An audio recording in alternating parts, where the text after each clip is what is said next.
Lone bear cub asks a family for help. What they did next might shock you. The morning mist clung to the Colorado mountainside like a hesitant ghost, reluctant to surrender to the coming dawn. Amy Henderson stood at the kitchen window, coffee mug warming her hands, watching the familiar scene unfold.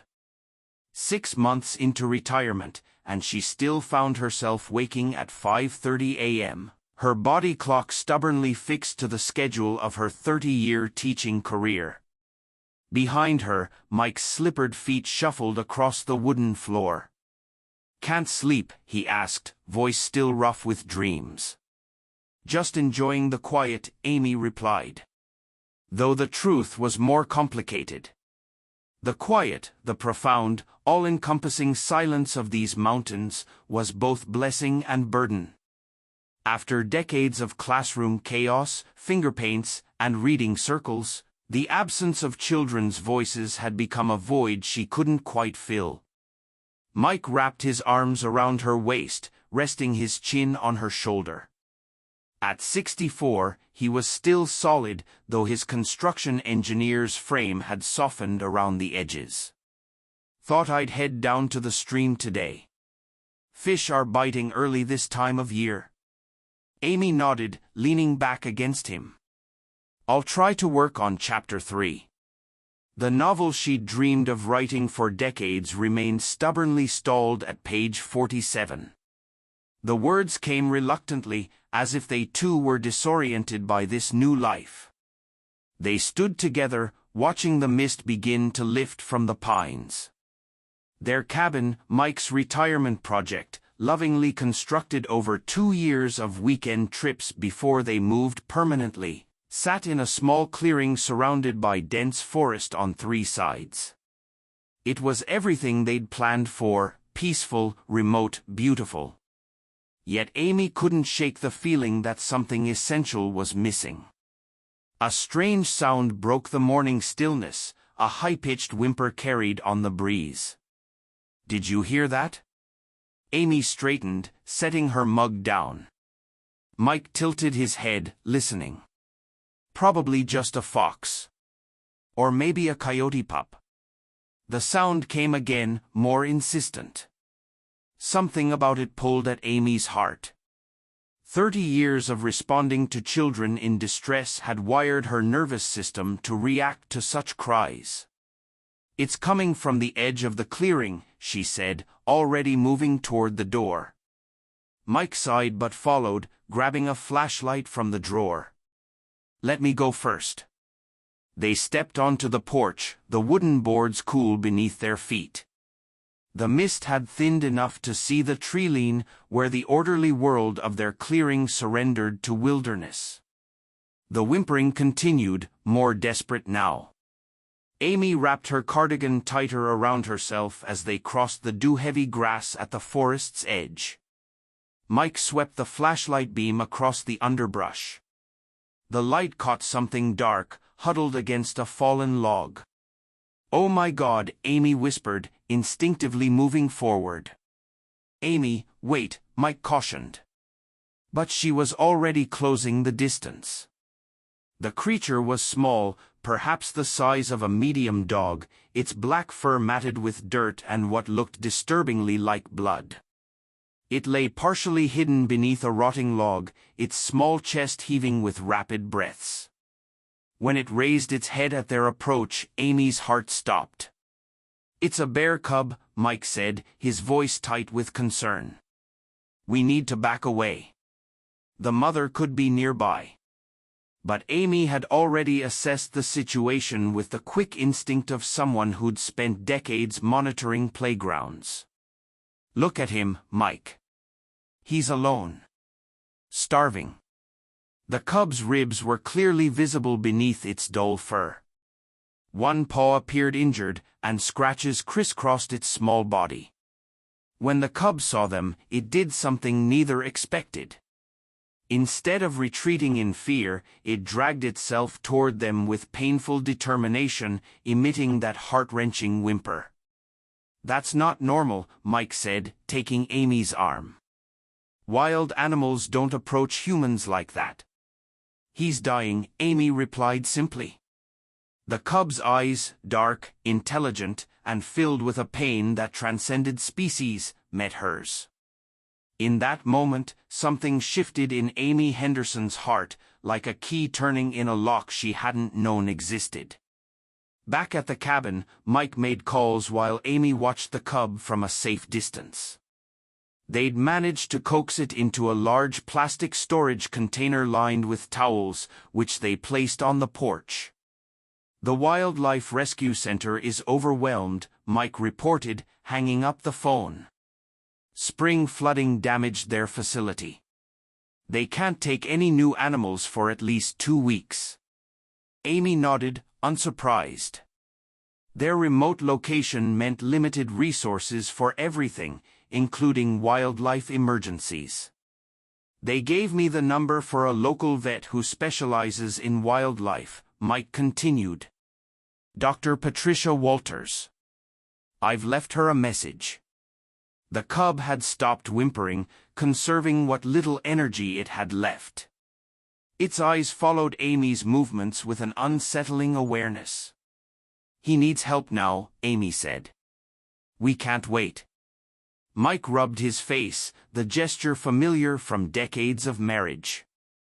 It meant he was calculating risks, weighing options.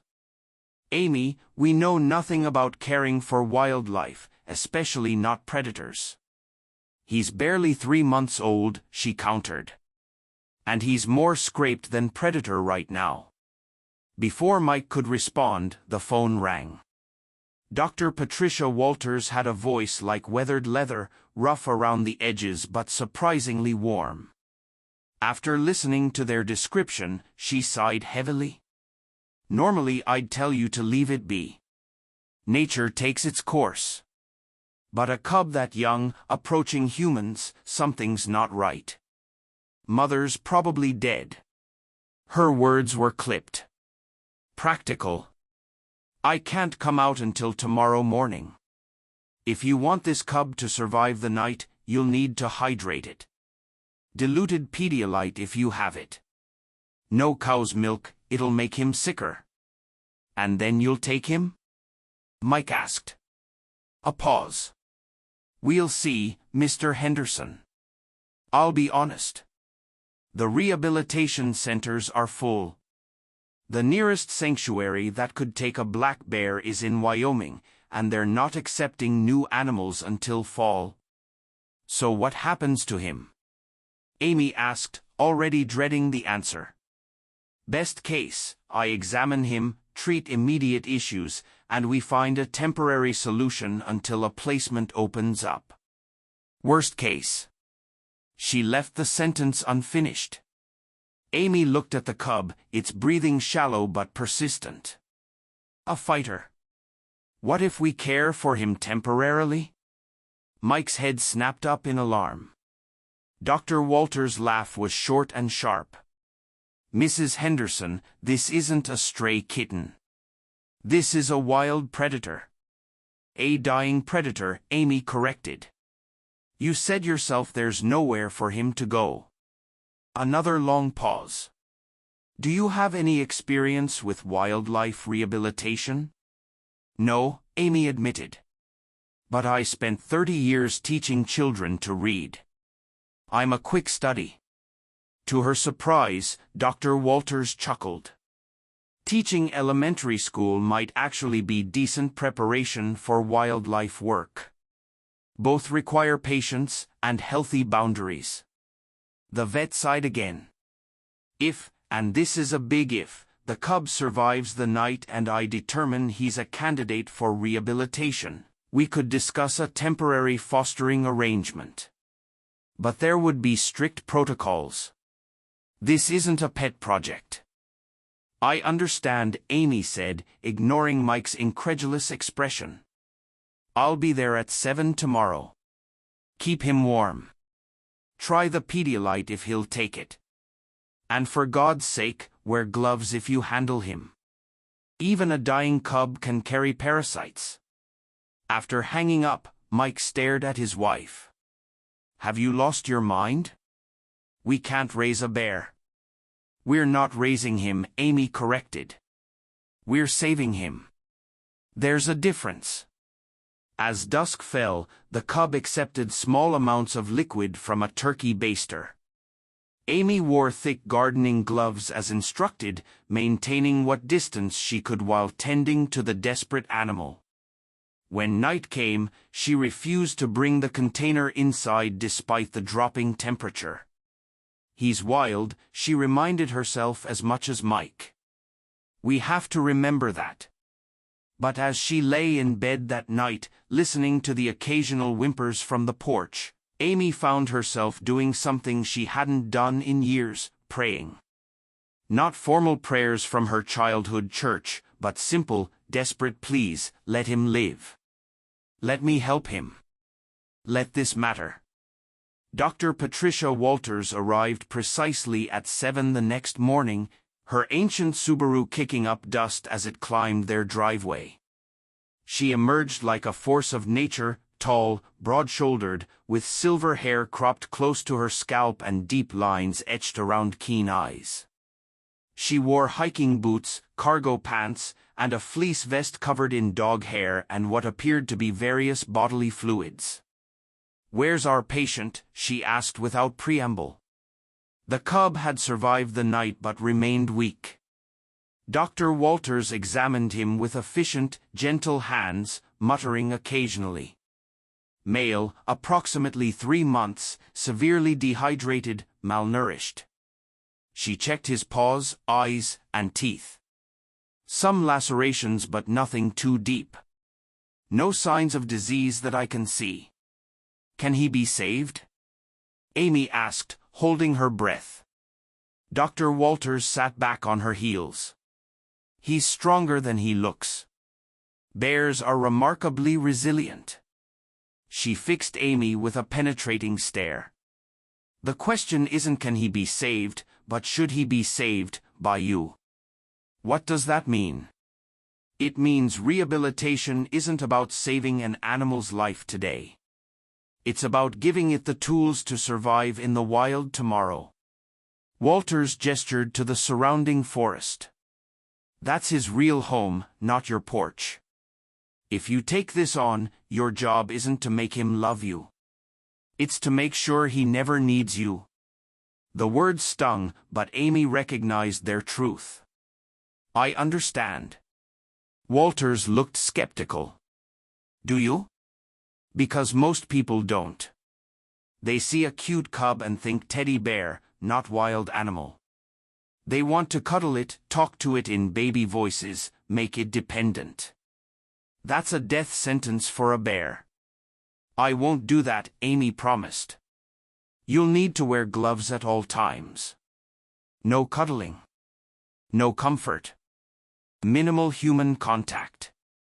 You'll need a proper enclosure, double-fenced with underground posts so he can't dig out. He'll need a proper diet, specialized formula now, then gradually introducing natural foods. Mike, who had been silent until now, stepped forward. I can build whatever enclosure he needs. Dr. Walters nodded. I'll help you design it. And I'll check in weekly, more often if needed. She looked between them. This is a 6 to 8 month commitment, minimum. By fall, he needs to be ready for soft release. Soft release? Amy asked. Gradual reintroduction to the wild. He'll need to learn to forage, to fear humans, to survive winter. Walter's expression softened slightly. It's not easy, Mrs. Henderson. Emotionally, I mean. You do everything right, and at the end, success means watching them walk away and never come back. Amy thought of her classroom, 30 years of children passing through her life, learning, growing, moving on. I'm familiar with the concept. Something like approval flickered in the vet's eyes. Well then, if you're certain, let's get started. First order of business, this boy needs a name for the paperwork, she added quickly. Amy looked at the cub, who had rallied enough to watch them with wary interest. Despite his condition, there was something solid about him, a determination in his dark eyes. "Bruno," she said. "His name is Bruno." The next 3 months passed in a blur of activity and learning. Mike threw himself into constructing Bruno's enclosure, a project that expanded in scope and complexity with each passing day. What began as a simple pen evolved into a sophisticated habitat with climbing structures, digging areas, and a small pool. The double fence, one to keep Bruno in, one to keep humans and other animals out, stood 8 feet tall with 3 feet of buried mesh beneath. Amy immersed herself in bear rehabilitation literature, joining online forums and pestering Dr. Walters with endless questions. She learned to prepare milk substitute with precise measurements, to introduce solid foods in the proper sequence, to maintain the delicate balance between care and distance. Bruno recovered with remarkable speed. Within weeks, his coat regained its glossy black sheen and his frame filled out to healthy proportions. His injured paw healed completely, and he moved with increasing confidence around his enclosure. "You've done well," Walters remarked during her 4th visit. "He's developing normally." Amy beamed with pride, though she tried to hide it. Despite her best efforts to maintain professional detachment, she found herself increasingly invested in Bruno's progress. Each new skill he mastered, climbing the logs Mike had installed, digging for hidden treats, swimming in his small pool, felt like a personal victory. The hardest part was maintaining distance. Amy wore gloves religiously, never spoke to Bruno in the high-pitched voice she instinctively wanted to use, and limited her time in his presence. But sometimes, when she approached with food, Bruno would make a low rumbling sound, what Dr. Walters identified as a sound cubs typically reserved for their mothers. "That's not necessarily a good sign," the vet warned. "He shouldn't be forming attachments to humans." "I'm not encouraging it," Amy protested. Not consciously, perhaps, Dr. Walters' expression was kind but firm. "But there's something between you two. Be careful." Amy tried to be careful. She reduced her feeding visits, made sure Mike handled some of Bruno's care, and avoided lingering near the enclosure. But on the 3rd night after Bruno's arrival, when he'd cried inconsolably for hours, Amy had set up a tent beside his enclosure, just to monitor him, she told herself, just to make sure he was safe. She'd fallen asleep to the sound of his breathing, steady and trusting from the other side of the fence. By morning he'd calmed, and Amy told herself it was a one-time emergency measure. But on particularly cold or stormy nights, she still sometimes found herself in that tent, murmuring reassurances to the growing bear. "You're getting too attached," Mike observed one evening as they ate dinner on the porch, watching Bruno explore his enclosure in the fading light. "I'm just doing what Dr. Walters instructed," Amy replied, though they both knew it wasn't entirely true. Mike reached across the table to take her hand. "I know this is filling a need for you, Amy. I see how happy it makes you. But he's not." "I know what he's not," she interrupted, more sharply than intended. She softened her tone. "I know he's wild. I know he needs to go back to the forest. That's what I'm preparing him for." Mike nodded, but his eyes held concern. "And are you preparing yourself for that too?" Amy didn't answer. She couldn't, because the truth was, as summer waned and autumn approached, she found herself dreading the day Bruno would no longer need her. The enclosure that had once seemed so spacious now barely contained his growing energy. He paced more frequently, tested the fences, gazed longingly at the forest beyond. Dr. Walters had begun discussing the next phase of rehabilitation, teaching Bruno to hunt live prey, reducing human contact even further, preparing for soft release. "It's a good sign," the vet assured her. "He's developing natural instincts. That's exactly what we want." Amy understood intellectually, but her heart struggled to accept it. She'd never meant to love Bruno, had actively tried not to, but somehow, in the spaces between strict protocols and rehabilitation guidelines, love had found its way in. The incident happened on a crisp autumn afternoon. Amy was delivering Bruno's afternoon meal, a mixture of berries, nuts, and small pieces of fish. The routine was well established. She would enter the outer gate, secure it behind her, place the food in the feeding station, and exit without interacting with Bruno directly. But today, as she closed the outer gate, a commotion erupted from the forest edge. A large dog, likely a stray or an escaped hunting hound, burst from the underbrush, barking furiously as it charged the enclosure. The dog slammed against the outer fence, teeth bared, eyes wild with excitement at finding such interesting prey. Bruno reacted instantly. At 7 months old, he was already substantial, over 100 pounds of muscle and instinct.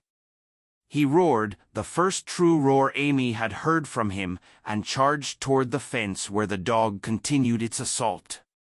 The entire enclosure seemed to vibrate with the force of his movement. Amy froze momentarily, then rushed to secure the inner gate, but in her haste and fear, she fumbled with the latch. The gate, which Mike had been meaning to reinforce, swung open with Bruno's next impact against the fence. Time seemed to slow. Amy saw Bruno turn, saw his attention shift from the barking dog to the open gate, saw the confusion and agitation in his movements. She lunged for the gate, desperate to close it before he noticed the opportunity for escape. Bruno pivoted his powerful body, moving with surprising speed.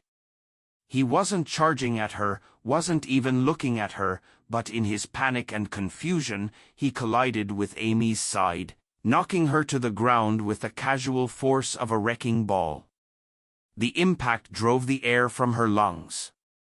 Amy landed hard on her side, pain shooting through her hip and shoulder. For a terrible moment, she couldn't breathe, couldn't move, could only stare up at the bear looming above her. Bruno stopped. The transformation was immediate and startling. The frenzied energy drained from him as he registered Amy on the ground. He took a step back, then another, eyes fixed on her with what looked disturbingly like concern. The dog continued barking, but Bruno ignored it, now his attention wholly on Amy. Mike's shouts broke the moment. He came running from the cabin, wielding a shovel and yelling to distract Bruno. The bear retreated further, backing away from Amy with none of the aggression he'd shown moments before. Mike reached the enclosure, yanking open the outer gate and helping Amy to her feet. She was shaken but largely unharmed, bruised ribs and a twisted ankle but nothing broken. The dog, having lost interest when Mike appeared, had disappeared back into the forest. Once Amy was safely outside, Mike secured both gates, his face pale with fear and anger. "This is exactly what I was worried about," he said, his voice shaking. "He could have killed you." "He didn't mean to hurt me," Amy protested, wincing as she put weight on her ankle.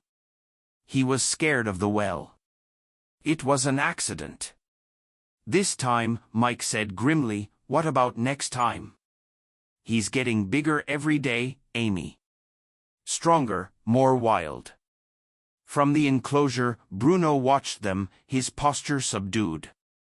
When Amy met his gaze, he made that familiar rumbling sound, softer now, almost questioning.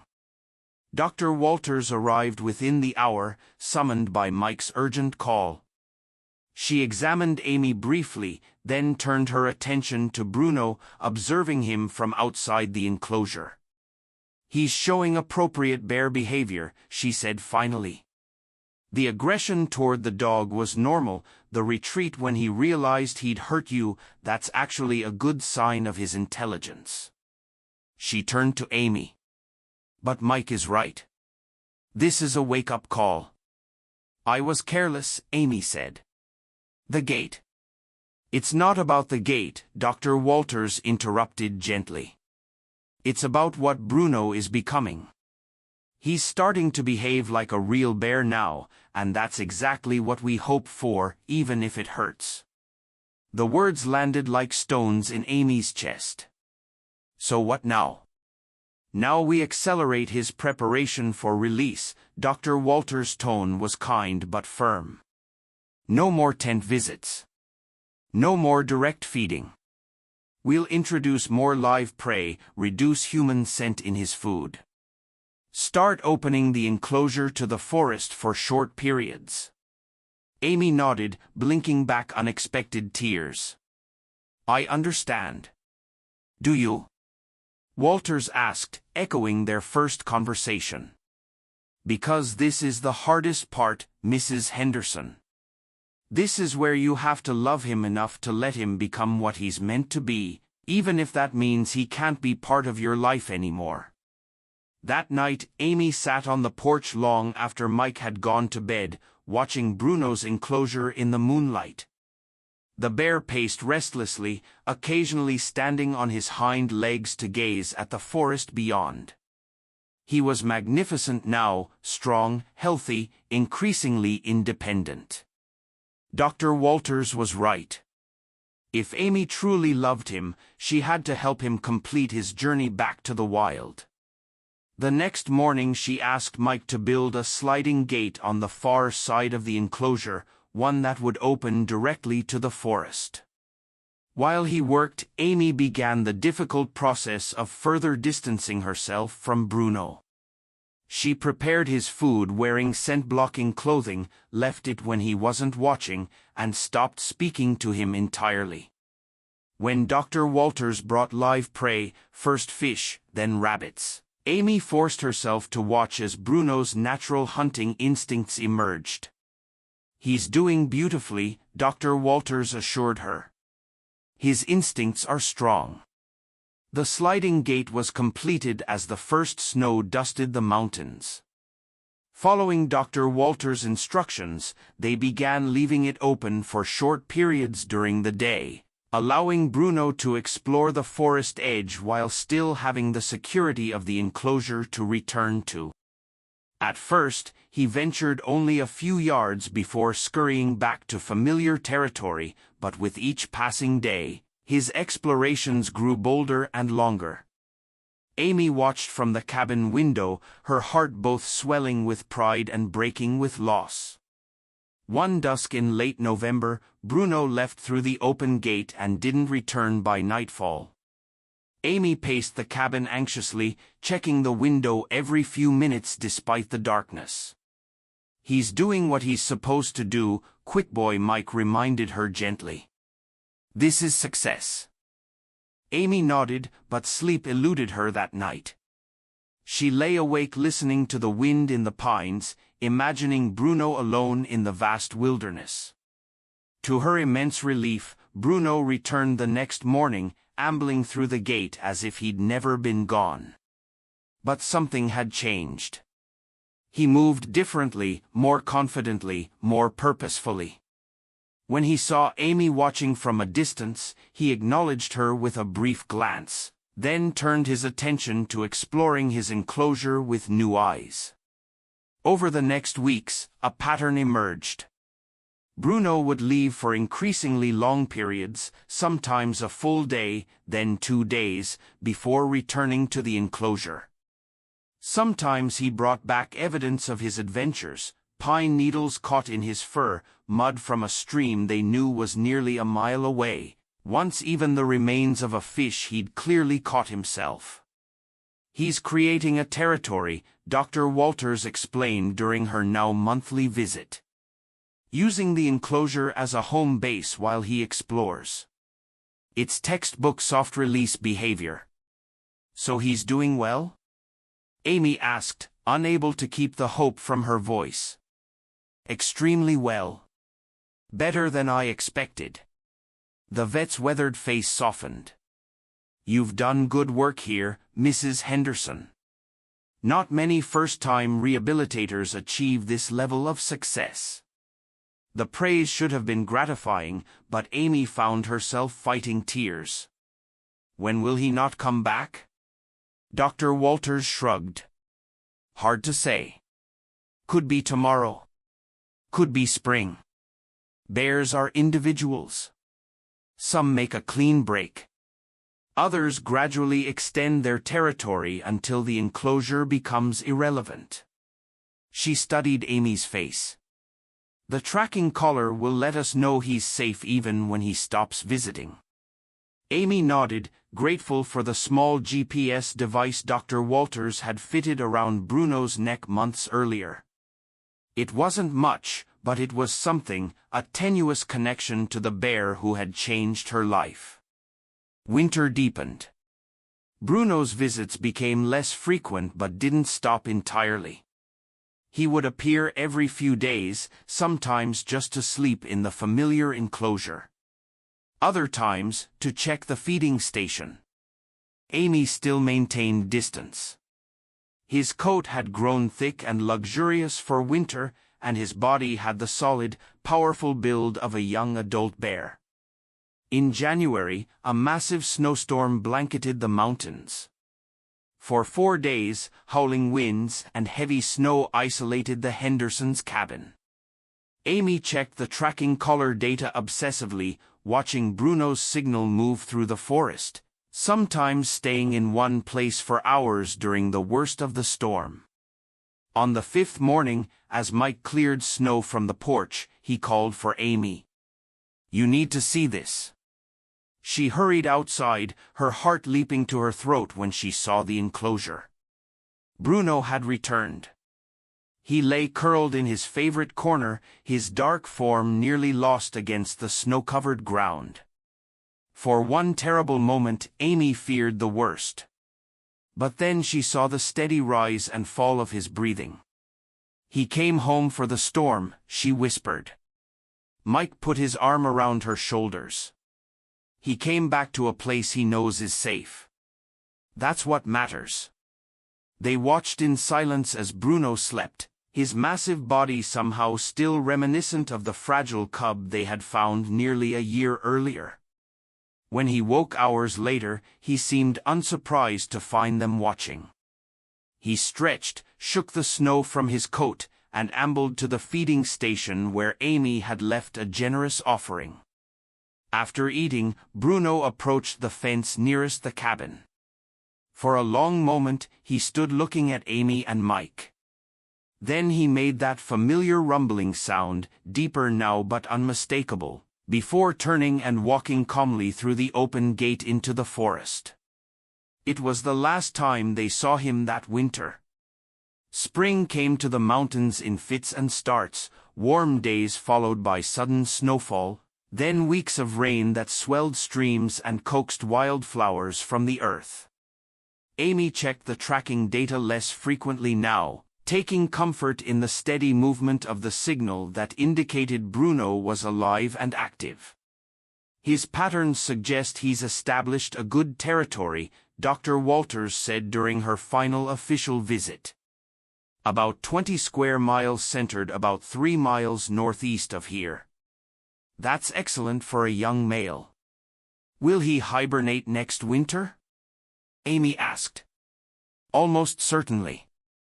The data shows he's feeding well, exploring appropriate habitats. He's doing everything a wild bear should." Dr. Walters hesitated. "Which brings me to my next point, I think it's time to dismantle the enclosure." Amy had known this was coming, but the suggestion still felt like a blow. "But what if he comes back, Mrs. Henderson?" "Amy," Dr. Walters said, using her first name for the first time. "Keeping the enclosure is keeping a door open that needs to close. Repute, for both your sakes." Mike squeezed Amy's hand. "The doctor's right, honey. It's time." The dismantling took less than a day. Mike worked methodically, removing the climbing structures, the feeding station, the gates. Amy helped where she could, her movements mechanical as she tried not to think about what each removed piece symbolized. As Mike loaded the last of the fencing onto his truck to donate to the wildlife center, Amy stood in what had been Bruno's enclosure. The ground was bare in places where he had paced, grass beginning to reclaim the earth. She knelt, placing her palm against the soil, feeling the warmth of the spring sun. "Goodbye," she whispered, finally allowing the tears to come. "Be magnificent." The tracking collar's battery died in early summer, its signal fading to nothing. One ordinary Tuesday afternoon, Amy marked the date in her journal but found she wasn't as devastated as she'd expected. Bruno had been gone, truly gone, for months. The collar had been a comfort, but perhaps Dr. Walters was right. Some doors needed to close. Life settled into new rhythms. Amy finally broke through her writer's block, the novel flowing from her fingers as if the year with Bruno had somehow unblocked something essential in her creativity. Mike expanded his workshop, taking on small furniture commissions that brought a steady stream of visitors to their no longer quite so isolated cabin. They didn't speak of Bruno often, but his presence remained in the photographs Amy had taken during his rehabilitation, in the wooden bear Mike carved to sit beside their fireplace, and in the deeper connection they both felt to the forest surrounding them. 2 years passed, seasons turned, the novel was completed and published by a small press specializing in nature writing. Amy had just begun work on a second book when winter arrived again, earlier and harsher than the previous years. On a clear December morning, with fresh snow blanketing the clearing, Amy stood at the kitchen window just as she had the day Bruno entered their lives. The coffee warmed her hands as she watched the sun sparkle across the pristine white landscape. Movement at the forest edge caught her eye. At first, she thought it was a deer or perhaps an elk, but the form that emerged from the trees was unmistakable. A fully grown black bear, magnificent in its winter coat, stood at the precise spot where the enclosure's gate had once been. Amy's mug slipped from her fingers, shattering on the floor. "Mike," she called, her voice strangled. "Mike, come quickly." He rushed in from the workshop, following her pointing finger to the window. Is it him?" Amy whispered, certain beyond reason. "It's Bruno." They watched, scarcely breathing, as the bear surveyed the clearing. Then, to their astonishment, 2 smaller forms emerged from the trees behind him, a female bear, slightly smaller but equally healthy, and behind her, 2 small cubs. "A family," Mike breathed. "He has a family." The bears did not approach the cabin. They remained at the forest's edge, the cubs tumbling playfully in the snow while their mother watched vigilantly.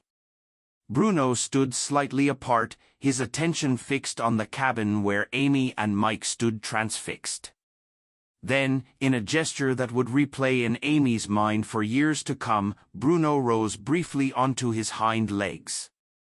For a moment, just a moment, he seemed to look directly at her, acknowledging her presence with a slight dip of his massive head before dropping back to all fours. With unhurried movements, he rejoined his mate and cubs.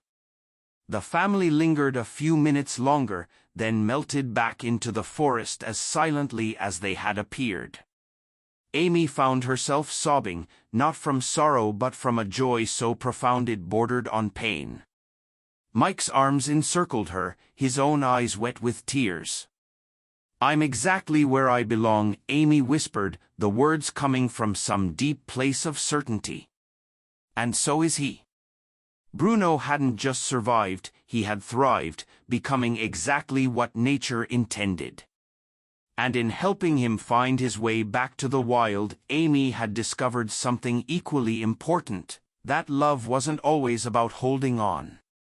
Sometimes, the greatest act of love was letting go, trusting that the connection forged would endure across the distances. From someone who had once feared the dark silence of these mountains, Amy had become part of them, a woman who was loved, trusted, and remembered by the very creatures of the wild. The family she had mourned never having had, found her after all in ways she could never have imagined.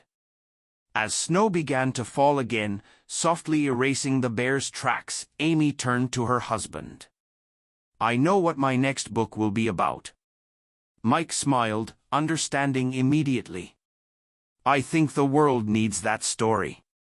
Amy nodded, already composing the opening lines in her mind, a story about second chances, about the healing power of purpose, about the unexpected families we create when we open ourselves to the wild. Beautiful uncertainty of life.